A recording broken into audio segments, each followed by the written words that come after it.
Welcome to Thrive, the podcast.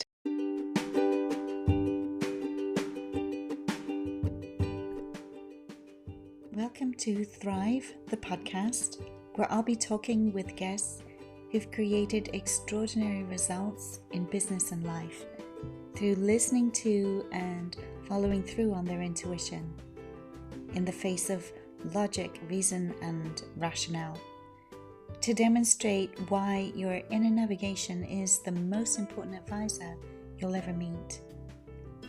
No matter what you've been through, faced, feared, or run from, Thrive is here to uplift you and give you the courage and fortitude to face your future, even when you don't feel fearless. I'm your host, Elizabeth Adams. Throughout my 20s and some of my 30s, I operated from a place of workaholism, believing that when I reached success, all would be well in my world. Coming home to myself was a journey that began with a series of synchronicities that led me to learning how to tap my intuition and ultimately gave me the tools to live a far more rewarding life. Since then, I've been helping my clients to thrive. No matter what you're up against, grief, depression, unfavorable circumstances of any kind are only ever a starting point on the way to realizing the life you were born to live. The power really is within you, and my intention with this podcast is to enable you to unlock it. On today's episode of Thrive Through Intuition, I'm in conversation with Charbel Zeaiter on his journey through to becoming an online design expert and founder of multiple businesses, including Faster Zebra, a design school for the online world, and becoming a human-centered design. The last 26, 27 years, and a real specialist in the human-centered design space, which is designing services and digital products with people in mind. So understanding that it's people who are using them, whether people being customers or people who work in a company, designing and improving things from a physical point of view, but also from a digital point of view. So I've carved myself out a career in design and tech, and as a human-centered design expert. And over the last sort of 10 years, that's kind of expanded a fair bit more into education. So I teach people how to do these things and how to build things with people in mind, how to actually solve problems mostly through digital, but not always through digital, just to find where the opportunities and how taking people through a process to get to a solution. And you've heard the word innovation all over the place, transformation, all this sort of stuff. And in a lot of cases, these things are quite possible. And also in a lot of cases, they're used as buzzwords for, trying to get business as usual. So for me, what I do is design and technology together, but look at it more from how do you create business and products out of that, that people will want to love and use. So, yeah. And so, I mean, before we get into it, that includes several companies, right? You've got Fast Zebra, you've got All Saints, you've got Dino and Dino, you've got Planet Neo. It's quite a lot. It's a lot. It's a lot. So yeah, just to complicate things. So there's, there is so much going on. So right now the focus is, I've had things on a back burner, and we can get into this later as well. Just before you started recording, we spoke about the sort of risk and the weight that comes with having a lot of things on and pioneering in areas that are largely uncharted. So all these brands exist, and the effort sways in between them, not because of any level of distraction, but because of structure that I have right now. And so my current focus really is Fast Zebra, which is the school. And I've been working on quite a big program right now with some pretty big ideas on how to take everything that I've learned over the last, particularly the last 10, 15 years, and turn that into a really powerful program that is about not just transforming businesses, but all teaching skills, but transforming people from within. Okay. Which is quite a big I'd like to get into that then. Yeah. you know, obviously this podcast focus is really around people thriving in spite of challenges. And one of the places that we can have the most challenge in life is when we are in the field of innovation, in the field of developing new ideas. It's not a safe path. There are no guarantees. How did you get started on this path? Mm. You know, I've how I started was interesting. I've got to go back to not to the beginning, but back to my time just outside of school. You know, I um, did school, like high school, like most people do, um, finished it like most people do, and left wondering what the fuck is next, which is what most people do. You know, there's a lot of pressure on kids when they're 14, 15, 16 years old to make pretty big life decisions. And so I was one of those kids, and I finished school and I just didn't want to do anything because I had no idea what to do. You know, I wasn't smart enough um, in terms of being, I didn't remember content because I wasn't interested in the content at school. So I didn't qualify for any university degree, which, now that I look at it, was quite a blessing.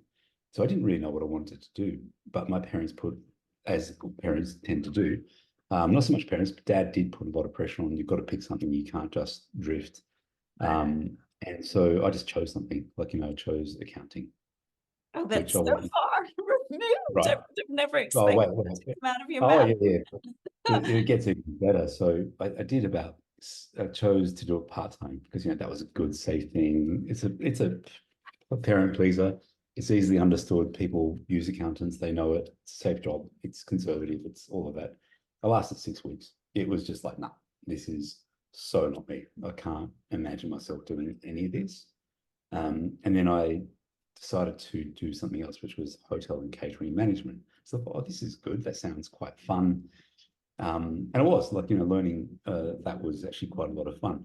I didn't have an objective in mind other than thinking, well, I could just go and travel the world and run hotels or build my own hotels. I had no idea about what I wanted to do with it. Finished the course, did really well, and got my job in a hotel.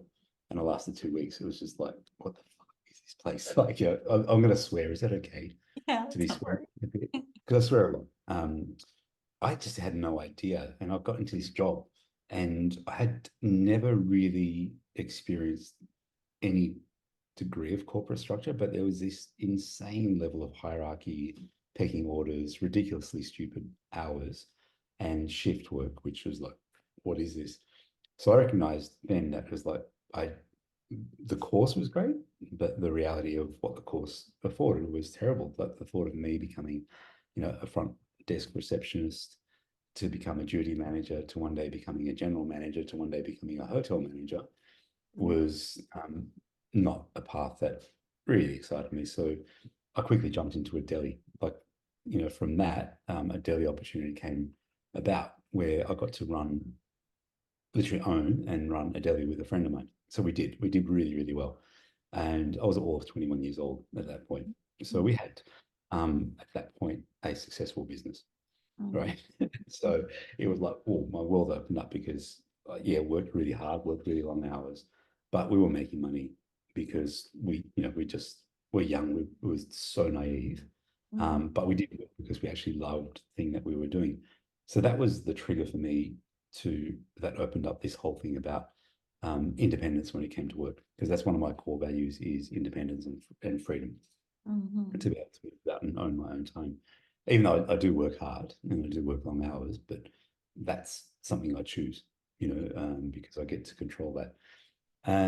And so that was the first success. Then had to sell it because it was a building that was marked for demolition. So we got actually handed it over to somebody who ran it for a year before the building was demolished. But then cocky, like young guy, all this cash and thinking, oh, this is awesome. So went overseas for a year, just traveled and didn't have to work, which was amazing. Like when you think about it for Yeah. a guy, we were running it for about 2 years. So I was about 23, 24 when I went and Wow. embarked on my first overseas journey. And that just gave me a taste for the world. So it was just like going from that. And I came back home because, a year was enough. And then I went into another business, which wasn't a deli, But again, I was full of myself, thinking, fuck, I could just do anything now.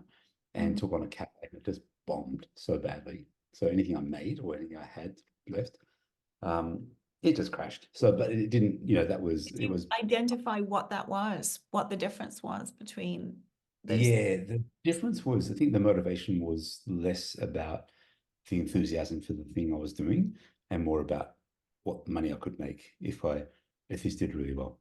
So it was a very different motivation. Again, I was naive. Like, at that point I was 25 when I started the cafe, maybe late 20, 24, probably 25. So Yeah, it this doesn't is matter. your first experience of having to pick yourself back up, really? Yeah, and it was an awful experience. I can actually still remember the feeling of what happened. Like I can remember the physical space when I realized I was mopping a floor and I'd made a fucking big mistake taking it on. So a big lesson learned from that. So that got me onto this other path of I was working in different places for a little while. I went back into the deli with the people actually bought from me. The building had been demolished, rebuilt, and then the deli came available and said, come on, let's do it together. And again, it worked, did well, but not that well. And there were just too many energies in the place, which we went from naive to a little bit too grown up, to a bit serious about the whole thing. So I left that. I sold my bit out of that. But then I picked up a computer, right? So I was 28 when the first time I'd ever touched a computer in my life. Because when I was at school, there was one computer in the entire school, and it was MS-DOS. So it's just like people would write scripts and it would just do things with text. And it's like, is that it? Why are people getting excited about programming that? And like, I don't want, not for me. So I knew some people who were designers, and they were doing, catalogs, record covers, etc., etc. So I went and bought myself a computer, and for the first 6 months, I'd turn it on, make a folder, maybe write a little note, but delete it because it's like I don't know how to use this thing. And it was a Mac LC575. So I remember that because it was like Macs were these strange little cute things. Pardon me. But what I then found was I had a friend who was doing really well as a graphic designer. So I would just go into his office and just took my computer, but I'll just copy what he was doing. I'll just like watch, and I started copying. And so that got me using the computer, but then all of a sudden this obscure thing called the internet started making news. There were these Mac magazines that I was buying every month, just reading everything about Macs and computers. And there was this talk about the internet. And it's like, what is this thing? So that's when I actually went and got myself a modem and found one of the few Australian internet providers and I registered for the internet. Can we just pause a minute? There's this awful sound outside. Can you hear it? My place? Can you no, it's outside my place. Can you I hear can't hear it. No. noise? Okay, I'm hoping the audio won't pick up because it's horrendous. But anyway. I can't hear a thing. I can hear a bird out that way. Okay, good. It's they're doing some maintenance work with some machines. It's really irritating. Okay, Oh, so okay. so so you start getting a handle on the internet and this computer thing, and then something must have sparked at some point. How are you living at this point? Because obviously, it's not like you're doing that well financially. You're not having an income. How are you managing in your living situation at this point in time? Well, I still had a part-time job. I was working I somehow became a chef, running, not running, but running the kitchen of a friend's cafe. She said, come and work with me. So, I was doing some good food. I do love cooking, but what I started doing was, I was running a kitchen, and then these suppliers would come in, and I was talking about this thing that I discovered called the internet. And one of them goes, "Oh my God, I've heard about the internet." And oh no, that's right, because I've moved from that and I was working for a food distributor, King Island. They were, one of the Australian premier brands back then.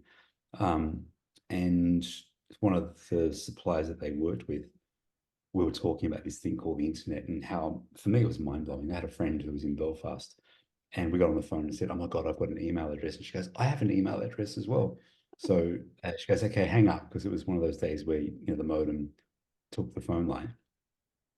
And I remember sending her an email and watching the progress bar. It took 2 minutes to send the email, and I go, oh my God, this is so fast. And because my reference was, we used to send each other letters and postcards. That's how we communicated. Or every now and again, when we could afford it, we jump on and do a half-hour call. But for me, that just changed everything. It was like I can literally send what would take me, what would take 10 days to get to her, happened in 2 minutes. And I know 2 minutes is laughable now. Mm-hmm. That point, from physical to digital, mind blowing. But so I was still working in the hospitality industry, but I started doing this. So these guys who were cheese distributors, they needed a brochure done. And my friend who I was shadowing was doing all this print work. So I actually copied the software that he was using and I did a brochure for them. And I'm like, I'd never done anything like this before, not trained as a designer or anything. But what then happened was I started building websites, just copying code from what other people. That's how the internet started back in 98, 99. Particularly, people were really generous with what they were doing, so you could just copy their code. And I Mm-hmm. was building, publishing websites, and I got a job as a web designer. And I'm like, I had no fucking idea what I was doing. And they gave me this client, two clients to work on. One was Cunard, which is the big shipping, Okay. not the holiday shippers, and the other one was Lipton Teas. So I designed websites for those two, not knowing what I was doing, but I would just like pretend I was doing stuff. And at nighttime, I would just get on these forums and work out how the hell to do it. So I was working till midnight for ages, but it opened up my whole world because all of a sudden it was just like, what? And everybody was learning. So I was at that time where um, everybody was making stuff up. Nobody really knew what they were doing, but everyone was like at this thing which was literally going to revolutionize the world, which, back then was strange because most people would say, why would you do that? That's just stupid. Yeah. Yeah, So those that's why. points. I feel like we're at another one of those points now with the third Yeah. web and stuff. It's like, whoa, I haven't even wrapped my head around it. You know a lot more because you're already in on that game. But um, so there is this big shift, or we've had the internet and now it's about to go into some other stratosphere, from what I gather. Yeah. Um, so you eventually start another venture. Hmm. Yeah, tell us. Many. So I got myself my first job. And then, of course, the headiness of what it was all about, because the thing was just changing so quickly, the internet and what people were able to do with it, but also the demand for people who knew what they were doing. Went from one job to the next job. The next job paid way better. They gave me a title as a senior designer. Yeah, this was for news.com.au. So one of the Murdoch companies, pardon me. And then 6 months in, I was just like, shit, this is actually easy. It was just like, it was easy for me because everything felt quite natural. Mhm. But designing things that people could actually use, thinking about, usability, et cetera, et cetera. Applied for another job and I applied for a job as a much more senior designer. I went through this massive interview process. It was an American consultancy that was focusing on e-commerce because e-commerce was going to become the next big thing.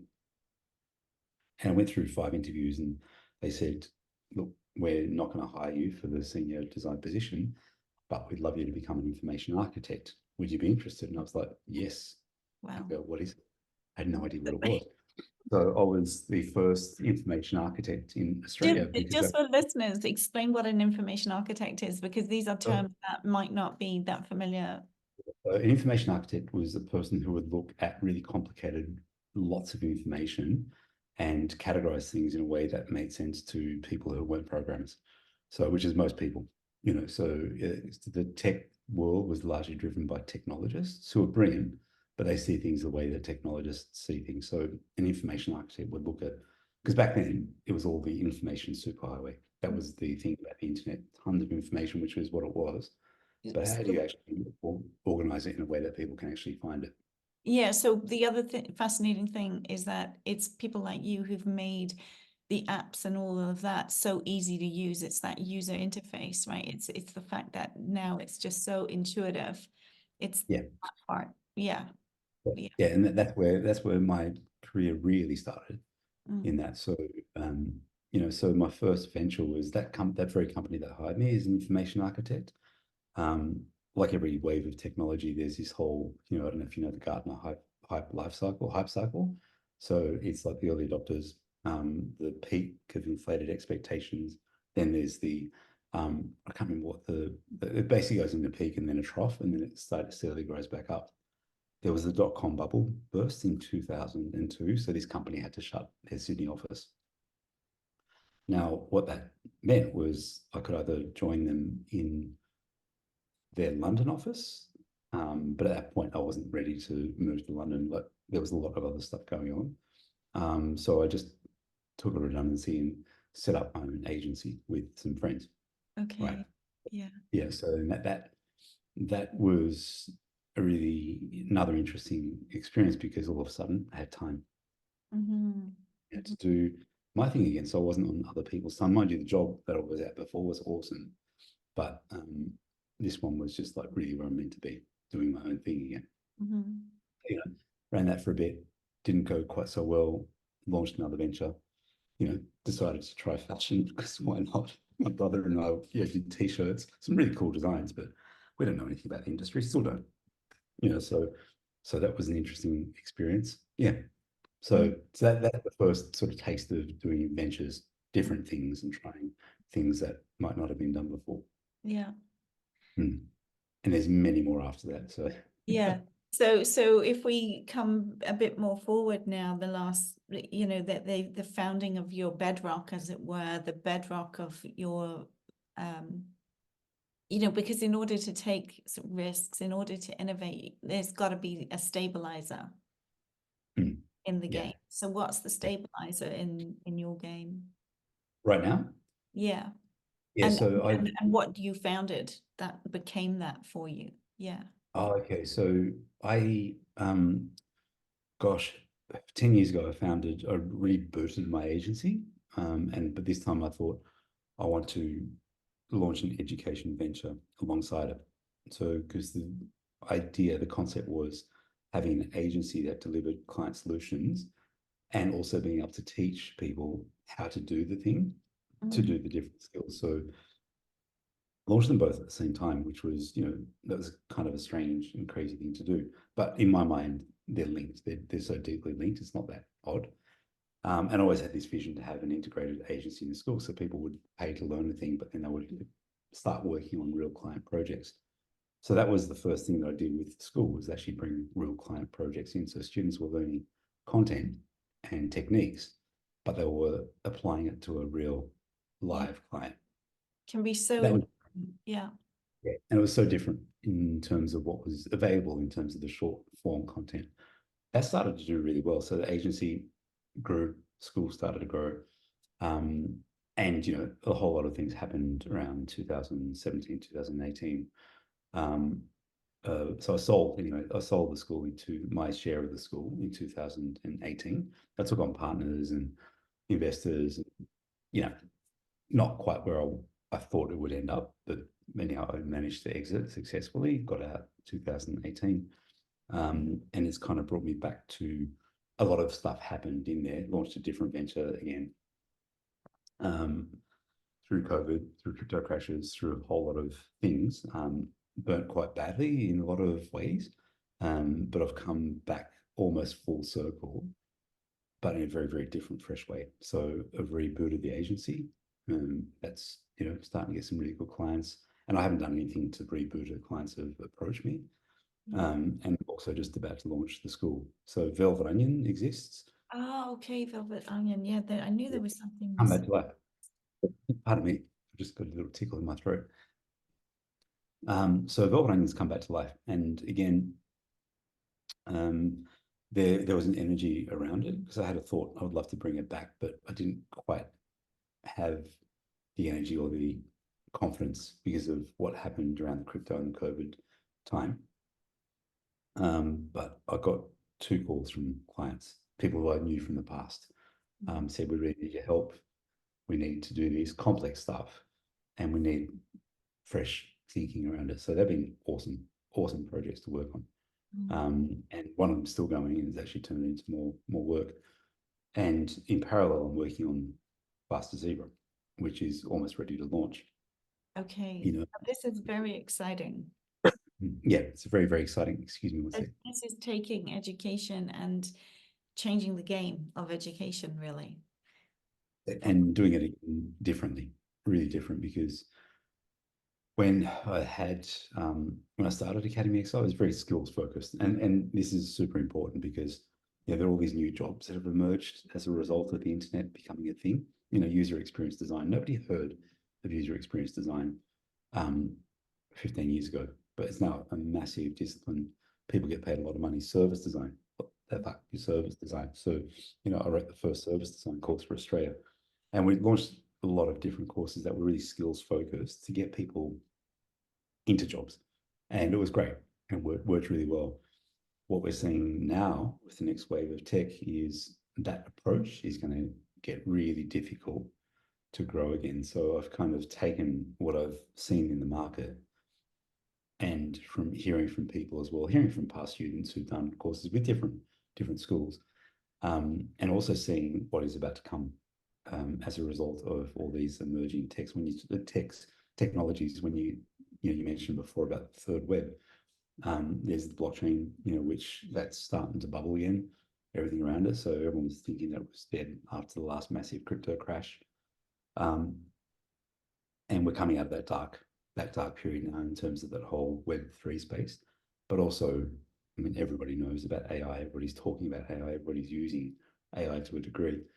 That is going to shift everything, and also what's happening just economically in the world. There's a whole lot of shifts that are happening that schools not preparing students who do well at school going to universities, not dissing universities, but not every university degree program is going to be at all relevant in the future, especially when you've got, Facebook, Google, Deloitte, EY, all these mega companies who don't care whether or not you have a degree or not. Like they just don't care. So the degree doesn't matter as much anymore. So I'm seeing all these fundamental shifts in what's going on in the market. So there's technological shifts, there's business shifts, and the political landscape, as we're seeing all around the world, is going to create some fundamental changes. So things aren't as available to to people as what they once were. So the model is now shifting into how to create independence, right? How to build things that matter, but also how to create a degree of independence, but also create a mindset that recenters people, brings them back to their true nature, independent of technology and independent of identity that we're so used to constructing. So yeah, so it's pretty exciting. That's very interesting what you're saying there, independent of identity, independent of technology. We're becoming more and more technology based in a way. Everything is run through, like, I wouldn't dream of leaving the house without my mobile phone. But I still remember a time where I never had such a thing. How do you see a future less dependent on technology? Oh, it won't be less dependent. The technology is literally, there's that saying, Father John Culkin, I think, came up with this phrase, we craft our tools and then, no, we shape our tools and then our tools shape us. Right. So what that is that we create a technology and all of a sudden it changes us. Things like cooking, for example, way back when, farming, all these different levels of technology over the years have literally fundamentally shifted us as a species completely. So the tools are going to they're going to become more and more part of our lives. There'll be people who will consume the tools and the tools will consume them. And then there'll be people who create solutions, and it's not everybody. Not what I'm working on is not going to be for everybody. I can't, there's never going to be a world where, I was on a train this morning to go into a client meeting. I was mortified because I don't move much in terms of out in the public during peak hour, but I was on this tram at peak hour, and it was packed. everyone would rush onto the tram to get a seat. And I'm like, hang on, you're going to be sitting down all day. And there was this sadness, this veil of sadness over almost every face. Every single person, except two, had a device, whether they were looking at the screen, moving their thumbs, or whether they had headphones on, listening to something. There was only one woman who was right next to me reading a book, a physical book, and one kid who must have been 17, 18 years old, just looking, just like no device, nothing. But everyone else was glued to a device. So, so there's those who will consume technology and be consumed by it. And then there's going to be those who will create. So Fast Zebra is really Pardon me. tech school teaching the future technologies. Yeah, it's going to end up being an innovation school. That's where the clarity has come for me in the last few days.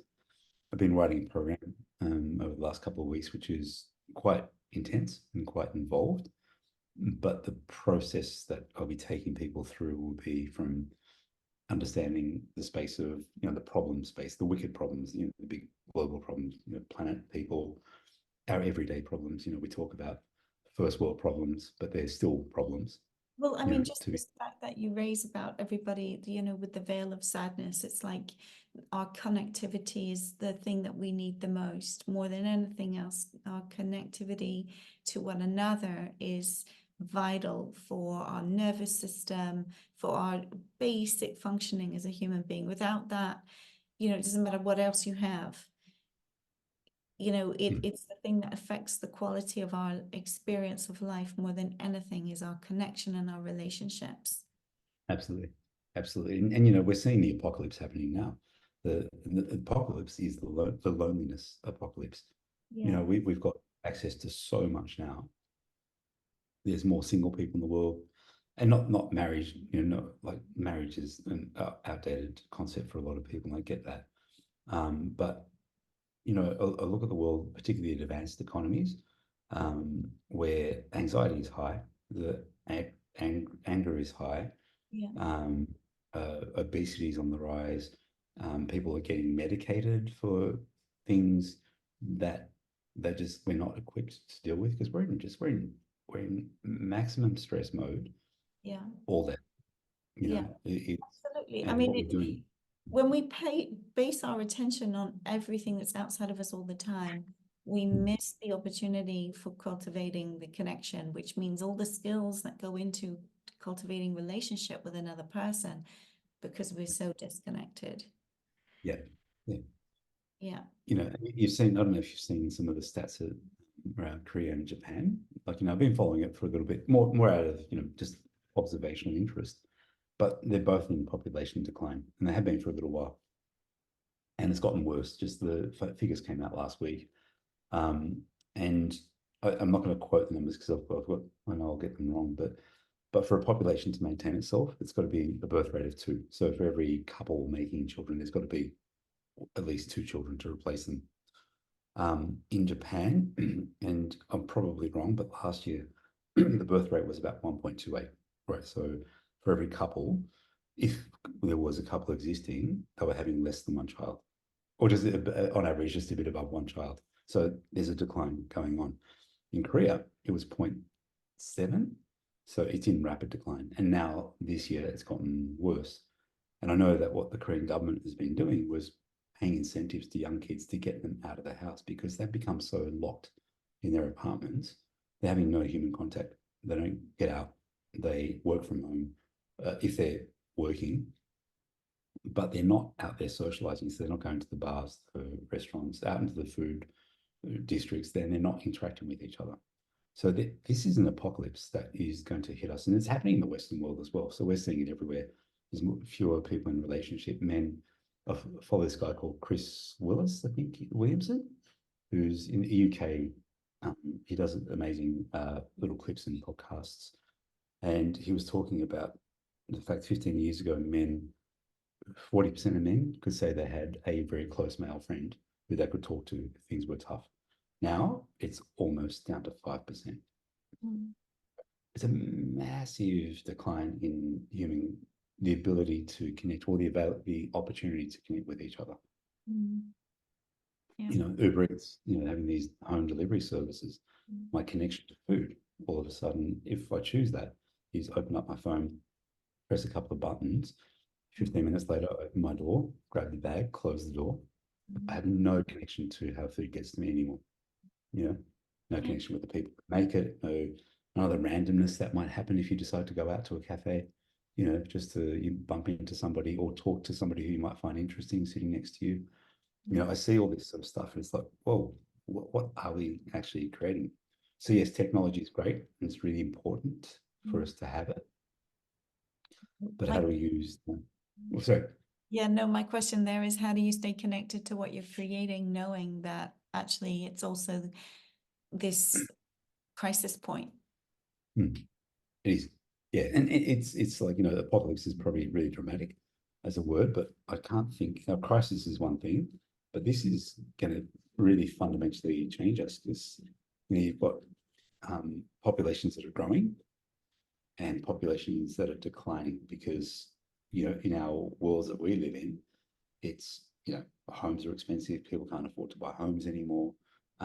Jobs require a lot more of you. So we're spending more time working in jobs that fundamentally most people hate. We're rushing to get to these jobs that fundamentally people just don't want to be at anyway. So we've got less and less available time, you know. Whereas countries that are considered poorer, their populations are starting to grow. And they're also fostering a lot more in terms of innovation. Look at India. You know, India is going to become this massive powerhouse of, you know, you look at what's going on in the larger Western countries, you know, which I'm not going to call out countries just for the sake of it, but they're in decline. Well, I mean, we're getting into territory around brick and all of that, you know, when you start looking at India and Yeah. it's a huge amount to unpack. I guess the thing to sit with here is, you know, this journey that you've been on, the challenges that you've had, the successes and the failures, the compulsion and the desire to keep creating. Because the thing that can happen is that when we have failure, it can knock us right out of the game, right? It Yeah. can impact us in such a way that we lose sight of what it is what we were even going for, the purpose of it. How have you overcome along your journey as you've, you know, basically created a portfolio of companies? I mean, we've got Fast Zebra, All Saints, Dino and Dino, Planet Neo, Velvet Onion. You know, it's a huge amount. How have you kept your focus, kept developing all these things, dealt with the failures, come back again and again and again? That is not an easy feat. And for anybody who doesn't want a kind of mindless job. And there's something to be said as well for the way that we run a company, because it doesn't have to be mindless if we put into place structures that give people connection. Totally. Absolutely. So there's a couple of things in that. I think you're asking. One is like, how do I bounce back? How do I navigate? Actually, there's a lot on. So I do have a lot on. Talk about that one first. You know, right now it's about prioritizing what to focus on, and not to diminish any of the work that I'm doing on the other things because they're still brewing and bubbling. So none of them are dead. I haven't pulled the pin on anything. So right now is going back to the vision, a really deep vision that I had back in 2019 when I, you know, just after I sold my shares in Academy XI. I wanted to create this ecosystem effectively where there were the brands and the products, but having an agency as the center of it. That agency serves services and served clients, but also became a shared resource for all the other brands to be able to create products and to be able to execute and deliver, etc., etc. So agency was always for me the core of the vision. I got talked out of it because most people couldn't see that it was like, where's your focus? That's just stupid. It's ridiculous. But when I think about it, is that an agency is just a group of really clever people doing things for clients. and the workload is just always it oscillates. So it's rare to be at maximum capacity all year long. So in those quiet times, it's like, well, what do we introduce at that point? When you talk about creating a meaningful company where people feel engaged, is how do you get the people who are there as part of the team working on meaningful products, and they become part of that process. So there's a real ownership to that. So that's where I'm at right now. So building the agency again, back to the vision, and nobody's going to talk me out of this one this time.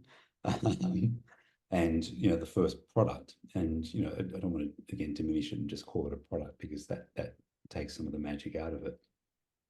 But the first product is Faster Zebra.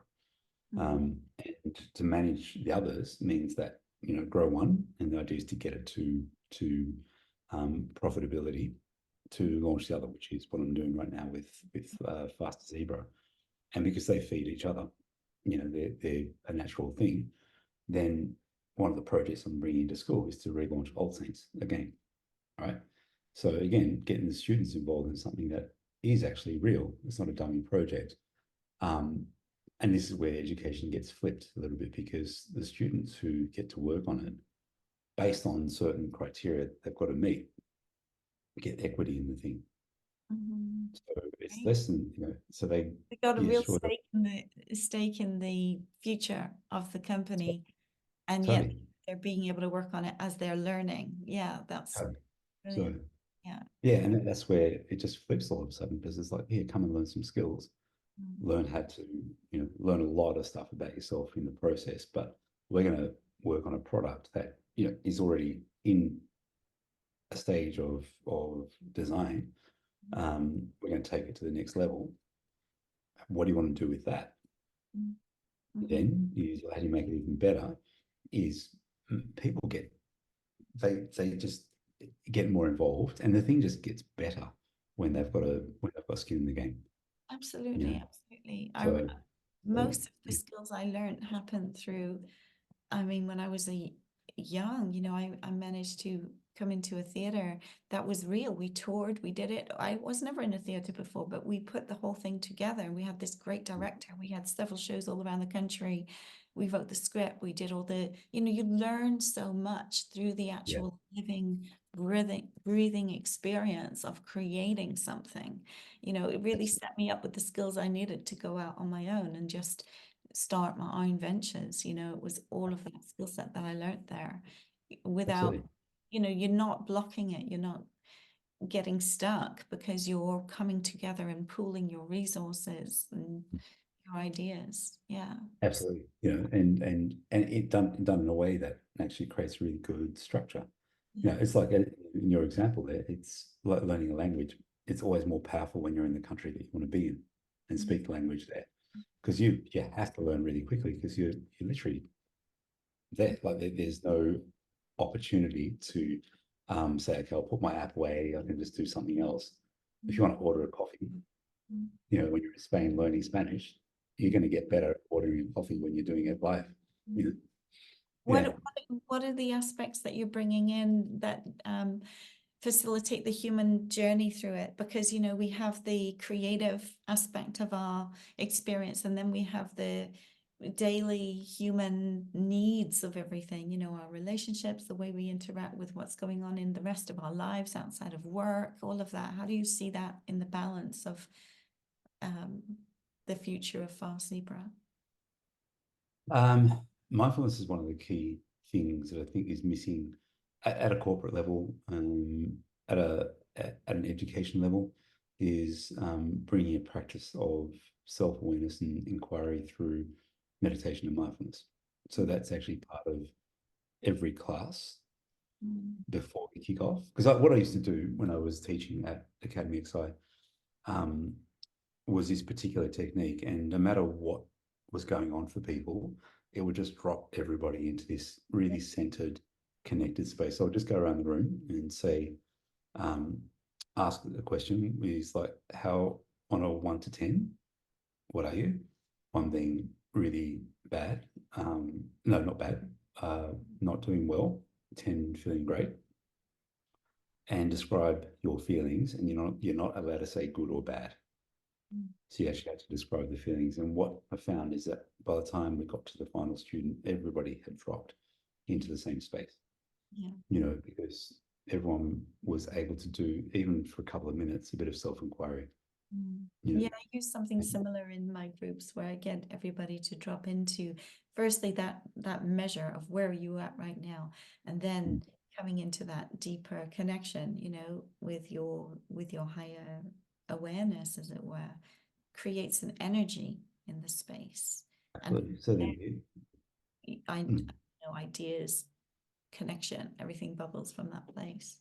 Yeah. absolutely. And people become, what's really interesting from that space is that they are in a safe space to actually express how they are. And what they then find is that they're not on their own. If they're feeling that they didn't understand what they learned last week, or they're finding it really difficult to solve this particular homework activity, as one person opens up, the energy opens up where people go, yeah, I kind of struggle with that Yeah. as well. Yeah.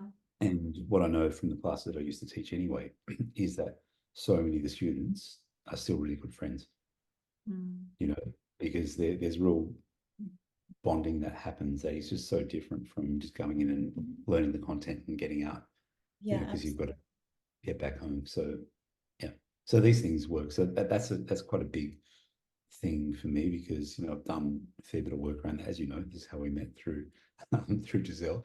So I've done a lot of work around self-inquiry, and it's Yeah. something that I find powerful, and it's worth bringing in. Well, actually, it is so powerful. Like, I don't think you're alone, because I remember back when I had the well-being business and we were going into corporates, we were delivering massage to teams. The thing that my team and I noticed again and again and again was when people had space to say what was going on for them, it lifted everything. Then they can go back and they can focus. They can get into their productivity. It lifts everything up. Yeah. It's something that you need years to work through in order to, there's magic in that. And bringing that to the future of all our businesses and into that corporate space and into education, it gives us a different outcome. There's a different vision for where technology leads us. That place that you described earlier in the conversation where it's so much disconnection. I see us being able to tap into the benefits of technology without the disconnection. But it does take intention, it does take presence, it does take purpose, purposeful intent to create it that way. Absolutely. And it also attracts people who are ready for that. Yeah. People who, like you're an entrepreneur at heart. You're a thriver to take, from it's not about just surviving. It's about creating a life worth living, a life worth examining, and a life worth living. Right. And this is not going to be for everybody. It's and I'm totally okay with that. Yeah. Yeah. Thank you, Charbel, for sharing some of what you're up to and the journey that you've had and the journey that you're creating. Where would be the best place? Is there a particular type of person that you would love to be speaking to right now? What's... Yeah. Gosh, I see, some of the work I'm doing through the agency right now is quite transformative for a lot of these teams. They know that they've got something worth working on, but they haven't been able to flip it.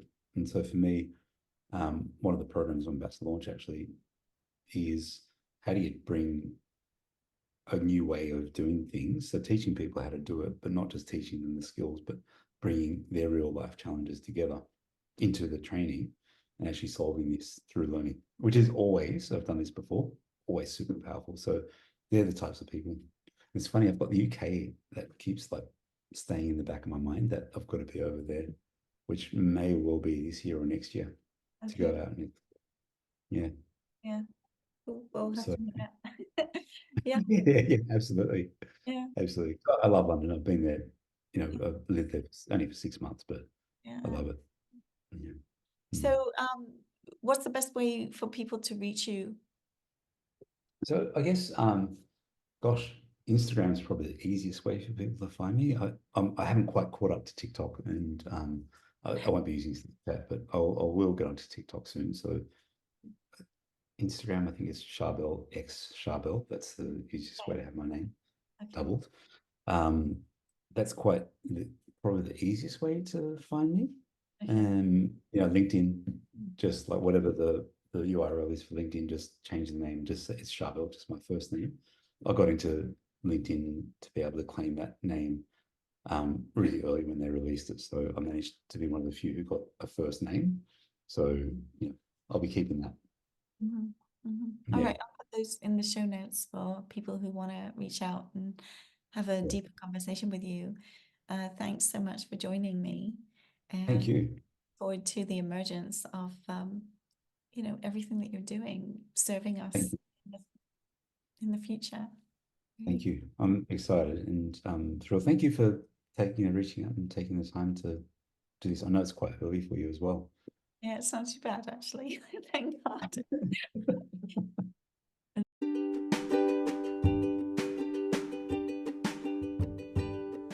If you enjoyed this episode, please share it and subscribe to the podcast.